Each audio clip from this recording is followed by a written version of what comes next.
এই পৃথিবীটা যদি ধ্বংস হয়ে যায় আল্লাহর কোনো লাভ আছে না।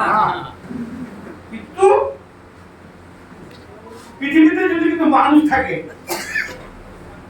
নামাজ পড়ুক আর নাই পড়ুক, সারা দিনে একবার আল্লাহ নাম নিবে। সুতরাং আখেরি জামানায় এই যে ধ্বংস হবে, ধ্বংসের পরে যে মানুষগুলো বাঁচবে, সেই মানুষগুলোকে হেফাজত করার জন্য ঈশ্বরী খাতা হুজুরকে আল্লাহ পাক এই দুনিয়াতে প্রেরণ করেছেন, যেটা আমরা এখন উপলব্ধি করতে পারি না। কেবলা যেন বলেছেন এমন একটা সময় আসবে আকাশে বাতাসে অন্তরিক্ষে বিপদ আর বিপদ দেখবে, বিপদের বাড়িতে মানুষ পঙ্গপালের মতো তাম বিশ্ব ভাইয়া যায় নেটবার হইয়া জাকের পানির মতো করে দেওয়া হবে, এবং সেই দিনে মানুষ জাকের পানি স্বাদ গ্রহণ করবে।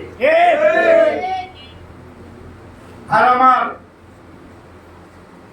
ঈশ্বরী খাতে হইতে ইচ্ছা করলে রাষ্ট্রীয় ভাবে রাজনীতি করতে পারতেন, কিন্তু আমাদের রাজনীতির প্রয়োজন নাই, কারণ রাজনীতি করার জন্য জাকের পানি আসে না। জাকের পানি আসছে মানবতার কল্যাণের জন্য, মানুষের উপকারের জন্য, মানুষকে খাওয়ানোর জন্য, মানুষকে বিপদগামী মানুষ যারা বিপদে চলে গেছেন তাদেরকে আল্লাহমুখী করার জন্য। আজকে দেখেন বিশ্ব জাকের মন্দিরে এমন মানুষ আছে যারা মুড়ি ধোয়ার আগে বিশাল বড় বড় অকারেন্সির সাথে জড়িত ছিল, দুর্নীতির সাথে জড়িত ছিল,